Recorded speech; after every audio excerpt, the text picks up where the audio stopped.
Rasulullah kemudian menyatakan, bukankah yang namanya anak itu pasti mirip dengan ayahnya?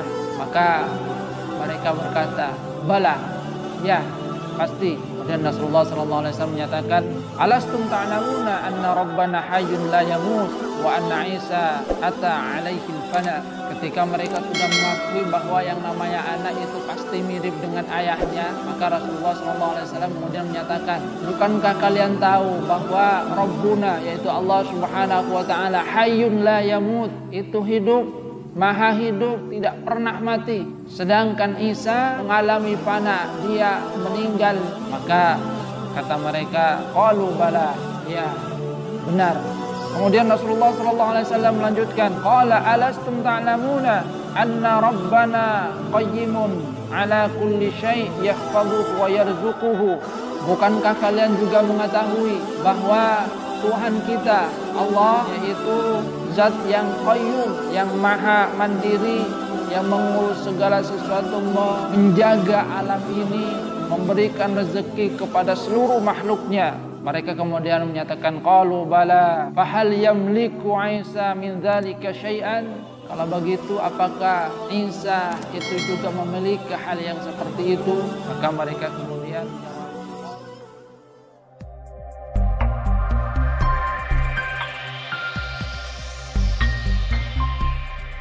Assalamualaikum warahmatullahi wabarakatuh. Innal hamdalillah nahmaduhu wa nasta'inuhu wa nastaghfiruh wa na'udzu billahi min shururi anfusina wa min sayyiati a'malina may yahdihillahu fala mudilla lahu wa may yudlil fala hadiya lahu. Asyhadu an la ilaha illallah wahdahu la syarika lah wa asyhadu anna Muhammadan 'abduhu wa rasuluhu la nabiyya ba'dah. Allahumma salli ala Muhammad wa ala ali Muhammad kama sallaita ala ali Ibrahim innaka Hamidum Majid. Allahumma barik ala Muhammad wa ala ali Muhammad kama barakta ala ali Ibrahim innaka Hamidum Majid. Allahumma la ilma illa ma 'allamtana fa'allimna 'ilman yanfa'una wanfa'na bima 'allamtana. Rabbana atina min ladunka rahmatan wa hayyi' lana min amrina rasyada.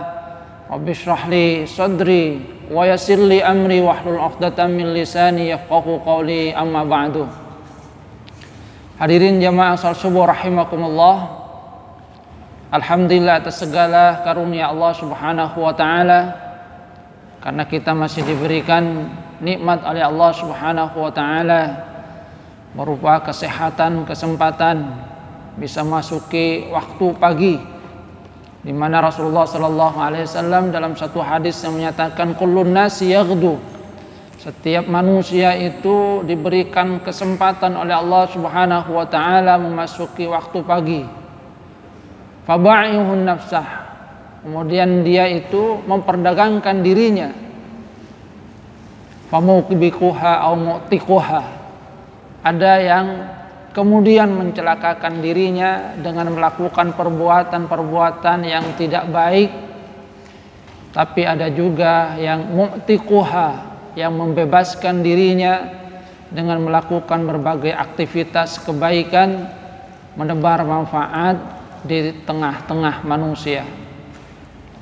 Hadirin jamaah salat subuh rahimakumullah, kita lanjutkan kajian tafsir. Setelah membahas surah Al-Baqarah, maka pada kesempatan kali ini kita memasuki surah berikutnya, yaitu surah Ali Imran. Surah Ali Imran ini berkaitan, kalau temanya tentang Alu Imran. Alu Imran adalah keluarga Imran yang disebutkan di dalam Al-Quran. Di dalamnya itu ada kisah tentang Siti Maryam, anak dari Imran, yang juga nanti akan melahirkan Nabi Isa alaihissalam. Karena itu di dalam riwayat Ibnu Hatim, Ibnu Jarir At-Tabari, dan juga Ibnu Ishaq, Ibnu Munzir menyatakan bahwa ayat-ayat awal di surah Ali Imran sampai ila bid'in wa thamanina ayah, sampai 80 lebih dari ayat-ayat di surah Ali Imran ini turun berkaitan dengan peristiwa ketika ada serombongan dari orang-orang Nasarah Najran. Mereka mendatangi Rasulullah sallallahu alaihi wasallam. Mereka mendebat Rasulullah sallallahu alaihi wasallam tentang Nabi Isa alaihi salam, di mana mereka itu menyatakan bahwa pertama ada yang menyatakan bahwa Nabi Isa alaihissalam dalam pandangan mereka adalah ilah, adalah Tuhan. Li'annahu yuhyil mauta, karena salah satu mukjizat dari Nabi Isa itu adalah yuhyil mauta, menghidupkan orang mati. Sehingga dalam pandangan mereka, kalau dia itu mampu menghidupkan orang mati berarti dia adalah Tuhan. Kemudian mereka juga menyatakan kalau tidak Tuhan, dia itu adalah anak Tuhan. Kenapa? Karena Nabi Isa itu dilahirkan tanpa ayah. Jadi hanya ada ibu, tidak ada ayah. Sementara manusia yang lainnya semuanya itu adalah mempunyai ayah. Nabi Isa tidak. Sehingga kata mereka berarti ini adalah ibnullah, anak Allah. Atau kalau tidak, mereka juga menyatakan watarotan, mereka menyatakan salisu salasah, satu dari trinitas. Sebab mereka katakan di dalam Al-Quran Allah subhanahu wa ta'ala itu sering menyatakan fa'alna, qulna, dengan menyatakan kata nahnu. Ini kata mereka menunjukkan bahwa Allah subhanahu wa ta'ala tidak melakukannya sendiri. Berarti di sini Nabi Isa ada di dalamnya salisu salasah, trinitas. Hadirin jamaah rahimakumullah, maka Nabi Muhammad sallallahu alaihi wasallam ketika orang-orang Nasrani Najran mendebat beliau tentang Nabi Isa alaihissalam, beliau kemudian menjawab, faqala lahumun nabiyyu sallallahu alaihi wasallam, alastum ta'lamuna annahu la yakunu waladun illa wa huwa yushbihu abahu. Rasulullah kemudian menyatakan, bukankah yang namanya anak itu pasti mirip dengan ayahnya? Maka mereka berkata, bala, ya pasti. Kemudian Rasulullah SAW menyatakan, alastum ta'lamuna anna rabbana hayyun la yamut wa anna Isa ata alaihil fana. Ketika mereka sudah mengakui bahwa yang namanya anak itu pasti mirip dengan ayahnya, maka Rasulullah SAW kemudian menyatakan, bukankah kalian tahu bahwa Rabbuna, yaitu Allah subhanahu wa ta'ala, hayyun la yamut, itu hidup, maha hidup, tidak pernah mati. Sedangkan Isa itu mengalami fana, dia meninggal. Maka kata mereka, qalu bala, ya benar. Kemudian Rasulullah SAW melanjutkan, qala alastum ta'lamuna anna rabbana qayyimun ala kulli syai' yahfazuhu wa yarzuquhu. Bukankah kalian juga mengetahui bahwa Tuhan kita Allah yaitu zat yang qayyum, yang maha mandiri, yang mengurus segala sesuatu, menjaga alam ini, memberikan rezeki kepada seluruh makhluknya. Mereka kemudian menyatakan, qalu bala fahal yamliku Isa min dzalika syai'an. Kalau begitu apakah Isa itu juga memiliki hal yang seperti itu? Apakah Isa itu adalah zat yang mandiri, yang kemudian menjaga semua yang ada di alam semesta, yang memberikan rezeki kepada semua makhluk? Maka mereka kemudian menjawab, qalu la, tidak. Karena memang hanya Allah Subhanahu wa taala yang memberikan rezeki. Allah Subhanahu wa taala yang menjaga alam semesta ini. Allah Subhanahu wa taala yang memberikan karunia kepada semua makhluknya. Sementara Nabi Isa tidak, malah beliau itu menerima karunia dari Allah Subhanahu wa taala. Kemudian Rasulullah sallallahu alaihi wasallam melanjutkan, qala fa inna rabbana sawwara Isa fir rahim kaifa yasha wa rabbana la ya'kulu wa la yashrabu wa la yuhdits. Qalu bala. Tuhan kita Allah Subhanahu wa taala itu sawwara Isa fir rahim. Allah Subhanahu wa taala membentuk Nabi Isa di dalam rahim sesuai dengan kehendaknya. Allah Subhanahu wa taala itu juga la ya'kulu wa la yashrabu wa la yuhdits. Tidak makan, tidak minum, dan juga tidak hadas. Qalu bala.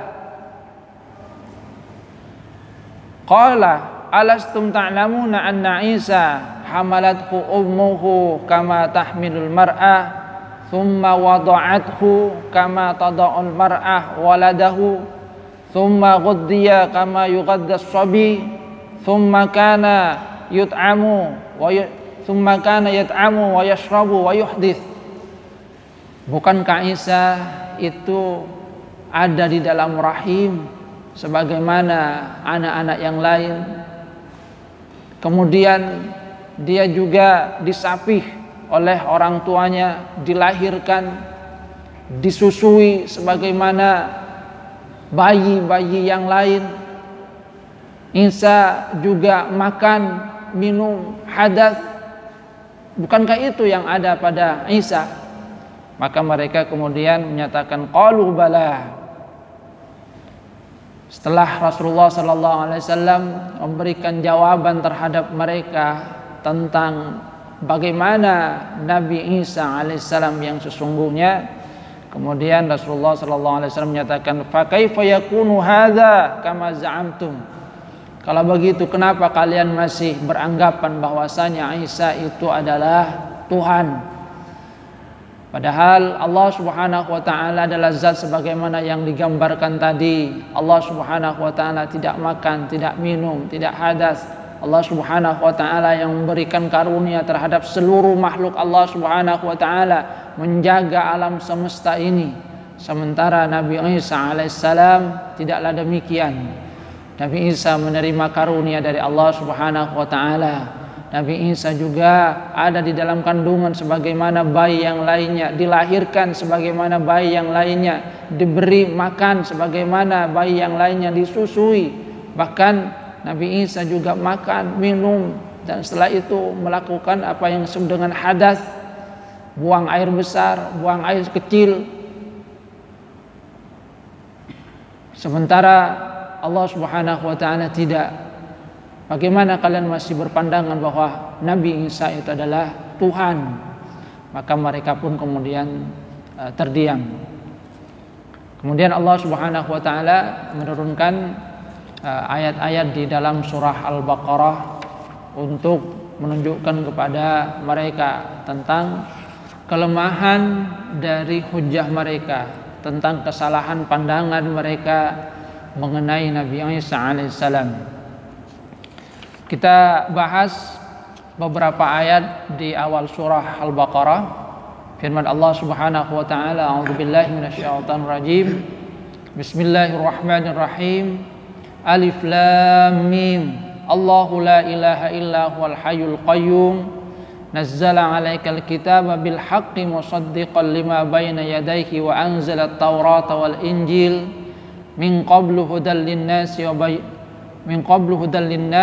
wa anzalal furqan innal ladzina kafaru bi ayatillahi lakum adzabun syadid wallahu azizun dzuntiqam. innallaha la yakhfa 'alaihi syai'un fil ardi wala fis sama' huwallazi yusawwirukum fil arhami kaifa yasha' la ilaha illa huwal azizul hakim. Alif Lam Mim. Ini adalah huruf-huruf muqatta'ah di awal surah, di mana mayoritas mufassir menyatakan bahwa hanya Allah Subhanahu wa taala yang mengetahui tentang maknanya. Cuma dalam kajian bahwa sesudah huruf-huruf muqatta'ah ini biasanya ada hal yang penting yang disampaikan oleh Allah Subhanahu wa taala, biasanya berkaitan dengan Allah Subhanahu wa taala itu sendiri, kemudian juga biasanya juga berkaitan dengan Al-Qur'an. Misalnya di awal surah Al-Baqarah, Alif Lam Mim dzalikal kitabu la raiba fi hudal lil muttaqin. Di surah Ali Imran ini juga berkaitan dengan Allah Subhanahu wa taala dan juga tentang kitab-kitab yang diturunkan oleh Allah Subhanahu wa taala kepada manusia. Allah Subhanahu wa taala berfirman, A'udzubillahi minasyaitonir rajim. Alif Lam Mim. Allahu la ilaha illa huwal hayyul qayyum. Nazzala 'alaikal kitaba bil haqqi musaddiqan lima baina yadayhi wa anzalat taurata wal injil min qablu hudal linnas wa anzalal furqan. Jadi di dalam surah Ali Imran sesudah huruf muqatta'ah Alif Lam Mim, Allah Subhanahu wa taala kemudian membahas tentang dirinya, tentang Allah Subhanahu wa taala yang Maha Hayyun, Maha Qayyum, dan juga tentang kitab-kitab yang diturunkan oleh Allah Subhanahu wa taala kepada manusia sebagai petunjuk bagi mereka, yaitu Taurat, Injil, dan juga Al-Furqan, Al-Qur'an yang diturunkan kepada Rasulullah sallallahu alaihi wasallam. Allahu la ilaha illa huwal hayyul qayyum. Di awal surah ini sesudah huruf muqatta'ah Alif Lam Mim, Allah Subhanahu wa taala kemudian menegaskan Allahu la ilaha illa huwal hayyul qayyum. Allah adalah, tidak ada Tuhan selain Dia. Dan Allah kemudian menegaskan tentang sifat Allah Subhanahu wa taala, Al-Hayyu Al-Qayyum, zat yang maha hidup, zat yang maha mandiri. Ini kemudian untuk membantah tentang salah satunya ketuhanan dari Nabi Isa alaihissalam sebagaimana yang diyakini oleh orang-orang Nasrani, di mana Allah Subhanahu wa taala menyatakan Al-Hayyu. Allah Subhanahu wa taala itu adalah zat yang maha hidup, sementara yang lainnya itu pasti mengalami al-fana, kematian. Kullu man 'alaiha fan wa yabqa wajhu rabbika dzul jalali wal ikram. Allah Subhanahu wa taala menyatakan bahwa semua yang ada di alam ini fan, akan mengalami kefanaan, kehancuran, kematian. Hanya Allah Subhanahu wa taala zat yang maha hidup, Al-Hayyu. Karena itu tidak pantas makhluk yang mengalami fana kemudian dinisbahkan kepada ketuhanan. Karena kalau kemudian Tuhannya meninggal, siapa yang akan mengurus alam semesta ini? Al-Hayyu.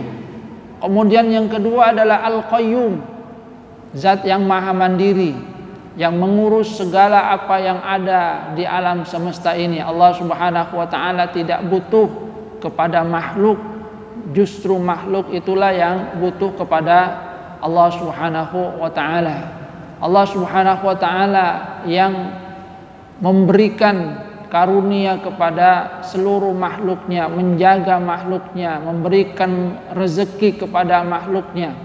Baik kalau kemudian berkaitan dengan manusia, hal-hal yang berkaitan dengan keduniaan, rezeki yang dikaruniakan oleh Allah Subhanahu wa taala kepada manusia di dalam kehidupan ini, ada yang berkaitan dengan keduniaan, yaitu yang berkaitan dengan fisik dan diberikan oleh Allah Subhanahu wa taala. Kemudian ada yang berkaitan dengan diniyah, yang berkaitan dengan keagamaan, yang nantinya sesuai dengan lanjutan ayat ini adalah kitab-kitab yang diturunkan oleh Allah Subhanahu wa taala kepada manusia. Jadi di ayat yang kedua ini Allah Subhanahu wa taala menegaskan tentang sifatnya, bahwa Allah Subhanahu wa taala zat yang maha hayyun, maha hidup. Sementara yang lainnya pasti mengalami fana. Hanya Allah Subhanahu wa taala yang maha hidup. Sehingga nanti ketika kiamat terjadi, semuanya sudah hancur. Allah Subhanahu wa taala kemudian menyatakan, mana Tuhan yang dulu mengaku bahwasanya dirinya Tuhan, atau mereka yang dipertuhankan oleh manusia. Tidak ada, hanya Allah Subhanahu wa taala yang kemudian maha hidup. Hadirin jamaah rahimakumullah. Setelah itu Allah Subhanahu wa taala menegaskan tentang petunjuk yang diberikan oleh Allah Subhanahu wa taala kepada manusia. Sebab kata Syekh Abdurrahman As-Sa'di Al-Qayyum, di sini Allah Subhanahu wa taala maha mandiri. Allah Subhanahu wa taala tidak butuh kepada manusia. Bahkan Allah Subhanahu wa taala yang memberikan segala kebutuhan manusia, baik kebutuhan yang sifatnya duniawi ataupun yang sifatnya diniyah, ad-dunyawiyah wa diniyah. Nah, yang berkaitan dengan keduniaan mungkin bisa kita lihat dari apa yang ada di alam semesta ini, di mana manusia diberikan berbagai karunia dari Allah Subhanahu wa taala. Kemudian yang kedua adalah yang berkaitan dengan kebutuhan diniyah, keagamaan, kebutuhan spiritual manusia. Maka kemudian Allah Subhanahu wa taala menyatakan, nazzala 'alaikal kitaba bil haqqi musaddiqan lima baina yadayhi wa anzalat taurata wal injil min qablu hudal linnas wa anzalal furqan. Allah Subhanahu wa taala menurunkan kepadamu wahai Muhammad Alkitab, yaitu Al-Qur'an bil haqqi, dengan kebenaran, musaddiqan lima baina yadayhi, untuk membenarkan apa yang diturunkan oleh Allah Subhanahu wa taala sebelumnya, yaitu Taurat wal Injil. Jadi anzalat Taurat wal Injil, Taurat kepada Nabi Musa alaihissalam dan juga Injil kepada Nabi Isa alaihissalam, yang mengisyaratkan sekali lagi ketika Nabi Musa alaihissalam itu menerima Taurat, berarti beliau itu adalah makhluk, beliau adalah utusan dari Allah Subhanahu wa taala untuk memberikan petunjuk kepada manusia sesuai dengan apa yang diwahyukan oleh Allah Subhanahu wa taala kepada manusia.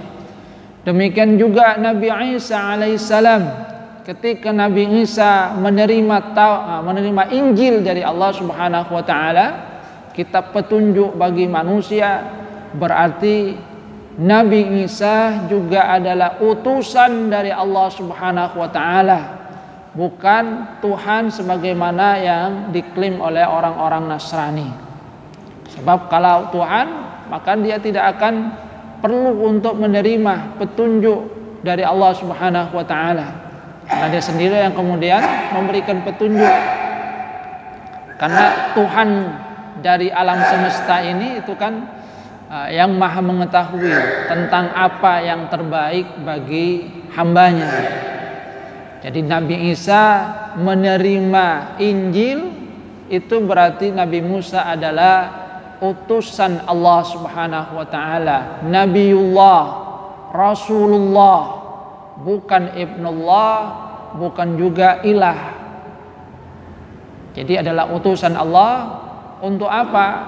Untuk memberikan petunjuk kepada manusia sesuai dengan apa yang diwahyukan oleh Allah Subhanahu wa taala berupa kitab Injil. Makanya kemudian Allah Subhanahu wa taala menyatakan hudal linnas, sebagai petunjuk bagi manusia. Jadi anzalat Taurat wal Injil, Allah Subhanahu wa taala menurunkan sebelum Rasulullah sallallahu alaihi wasallam, yaitu kitab Taurat kepada Nabi Musa alaihissalam dan kitab Injil kepada Nabi Isa alaihissalam, yang mengisyaratkan bahwa keduanya itu adalah makhluk Allah Subhanahu wa taala, manusia biasa, akan tapi mereka berdua adalah utusan Allah Subhanahu wa taala yang diutus oleh Allah untuk memberikan peringatan kepada manusia sesuai dengan petunjuk yang mereka dapatkan dari Allah Subhanahu wa taala. Hudal linnas. Di dalam Al-Qur'an kita akan mendapatkan termasuk tentang Al-Qur'an itu ada dua istilah yang digunakan, hudal linnas, kemudian ada juga hudal lil muttaqin. Di sini pakai hudal linnas. Kemudian juga di surah Al-Baqarah yang berbicara tentang bulan Ramadan, syahrul Ramadan alladzi unzila fihi al-Qur'an hudal linnas wa bayyinatin minal huda wal furqan. Allah Subhanahu wa taala juga menyatakan dengan hudal linnas. Sementara di awal surah Al-Baqarah Allah Subhanahu wa taala menyatakan dengan hudal lil muttaqin. Ini mengisyaratkan bahwa Al-Quran, kitab-kitab Allah Subhanahu wa taala itu adalah berfungsi untuk petunjuk, sebagai petunjuk bagi seluruh manusia. Artinya sesungguhnya seluruh manusia itu pedomannya seharusnya adalah kitab yang diturunkan oleh Allah Subhanahu wa taala. Mereka akan mendapatkan kebahagiaan di dalam kehidupan ini dan juga kelak di akhirat kalau mereka mengikuti apa yang ada di dalam kitab yang diturunkan oleh Allah Subhanahu wa taala kepada mereka. Hudal linnas. Jadi semua manusia sungguhnya bisa mendapatkan petunjuk dari Allah Subhanahu wa taala, punya kesempatan yang sama. Akan tetapi kemudian di dalam surah Al-Baqarah, di awal surah Al-Baqarah Allah Subhanahu wa taala menyatakan hudal lil muttaqin. Yang kata Syekh Asy-Syinkiti di dalam tafsirnya Adwaul Bayan fi Idahil Quran bil Quran, beliau katakan bahwa dari semua manusia hanya orang-orang yang bertakwa yang akan mendapatkan petunjuk sebenarnya yang ada di dalam Al-Quran, yaitu yang beliau katakan dengan al-hidayah al-khas, petunjuk khusus, yaitu hidayatut taufik. Ketika mereka yang sudah mendapatkan petunjuk, keterangan tentang bagaimana seharusnya manusia itu berperilaku di dalam kehidupan, aturan-aturan yang ditetapkan oleh Allah Subhanahu wa taala, maka orang-orang yang bertakwa sajalah yang kemudian mau mengikuti apa yang ada di dalam Al-Quran, aturan-aturan yang ada di dalamnya. Sedangkan orang-orang kafir, mereka walaupun sesungguhnya tahu bahwa di dalamnya itu ada kebenaran, mereka kemudian mencemooh. Jadi mereka mencemooh. Bahkan ada yang mengatakan ketika Al-Quran itu turun, ayyukum zadathu hadhihi imana, siapa di antara kalian yang bertambah keimanan dengan turunnya ayat itu. Jadi kata Syekh Asy-Syinkiti, di dalam awal surah Al-Baqarah ini kemudian isyaratnya hanya orang-orang yang bertakwa yang mendapatkan sebenar-benarnya petunjuk yang diberikan oleh Allah Subhanahu wa taala di dalam Al-Qur'an. Hudal linnas wa anzalal furqan. Di ayat ini Allah Subhanahu wa taala kemudian menyatakan bahwa Allah Subhanahu wa taala menurunkan Al-Furqan, bahwa kitab yang diturunkan oleh Allah Subhanahu wa taala kepada Rasulullah sallallahu alaihi wasallam adalah kitab yang nantinya akan memberikan petunjuk kepada manusia untuk bisa membedakan mana yang hak, mana yang batil, mana yang benar, mana yang salah, mana jalan yang seharusnya ditempuh oleh manusia, mana jalan yang seharusnya dijauhi oleh manusia. Yang kalau manusia mengikuti petunjuk yang diberikan oleh Allah Subhanahu wa taala, yang kemudian di situ bisa membedakan mana jalan kebahagiaan dan mana jalan kecelakaan, maka manusia itu akan mendapatkan kebahagiaan baik di dalam kehidupan dunia maupun kelak ketika menghadap Allah Subhanahu wa taala. Wa anzalal furqan innal ladzina kafaru bi ayatillahi lakum adzabun syadid wallahu azizun dzuntiqam. Sedangkan orang-orang yang kafir tidak mau beriman bi ayatillah dengan ayat-ayat Allah, lakum adzabun syadid wallahu azizun dzuntiqam. Jadi ketika Allah Subhanahu wa taala mengisyaratkan bahwa Al-Qur'an itu adalah kitab yang di dalamnya Allah memberikan petunjuk mana jalan yang baik, mana yang tidak baik, mana yang hak, mana yang batil, maka Allah Subhanahu wa taala menyatakan innal ladzina kafaru bi ayatillah lahum adzabun syadid, bahwa orang-orang yang kafir, jadi orang-orang yang kafir bagi mereka itu azab yang pedih, yang benar-benar pedih. Kenapa? Karena Allah Subhanahu wa taala sungguhnya telah memberikan kesempatan.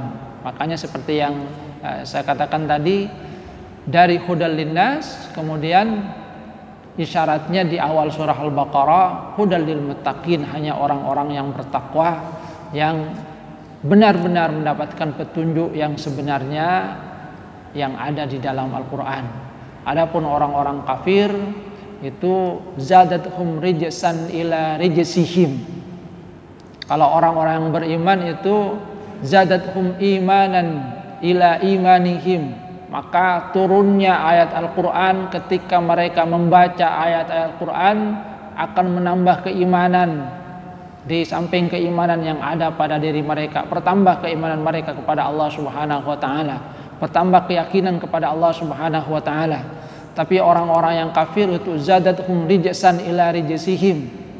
Mereka itu bukan bertambah keimanan, tapi bertambah kekufuran, bertambah kekotoran dalam diri mereka, karena mereka tidak memandang dengan sebenarnya wahyu yang diturunkan oleh Allah Subhanahu wa taala. Sehingga dalam ayat ini Allah Subhanahu wa taala menyatakan lahum adzabun syadid wallahu azizun dzuntiqam. Kemudian Allah Subhanahu wa taala menyatakan innallaha la yakhfa 'alaihi syai'un fil ardi wala fis sama' huwallazi yusawwirukum fil arhami kaifa yasha la ilaha illa huwal azizul hakim. Bahwasanya Allah Subhanahu wa taala itu la yakhfa 'alaihi syai'un fil ardi wala fis sama'. Tidak ada sesuatu pun yang tertutupi bagi Allah Subhanahu wa taala. Allah alimun bikulli syai'. Allah Maha mengetahui segala sesuatu yang ada di alam ini. Wa ma tasqutu min waraqatin. Jatuhnya daun pun itu manusia, Allah Subhanahu wa taala itu Maha mengetahui. Kalau manusia itu tidak akan mampu berapa daun yang jatuh, tetapi Allah Subhanahu wa taala mengetahui. Bahkan pengetahuan Allah Subhanahu wa taala itu digambarkan mengetahui Allah Subhanahu wa taala semut yang hitam. Jadi semut yang hitam di atas batu hitam di malam yang gelap gulita, petang calemot. Allah Subhanahu wa taala mengetahui semut hitam di atas batu hitam di malam yang gelap gulita, tidak ada cahaya sama sekali. Beda dengan manusia.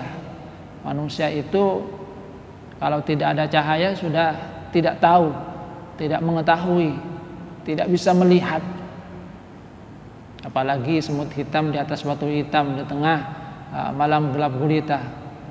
Petang sakuni sudah lampu mata gengar-gengar manusia itu. Karena memang manusia butuh kepada cahaya untuk melihat apa yang ada di sekelilingnya. Tapi Allah Subhanahu wa taala Maha mengetahui, la yakhfa 'alaihi syai'un fil ardi wala fis sama', termasuk apa yang ada di dalam rahim. Huwallazi yusawwirukum fil arham kaifa yasha la ilaha illa huwal azizul hakim.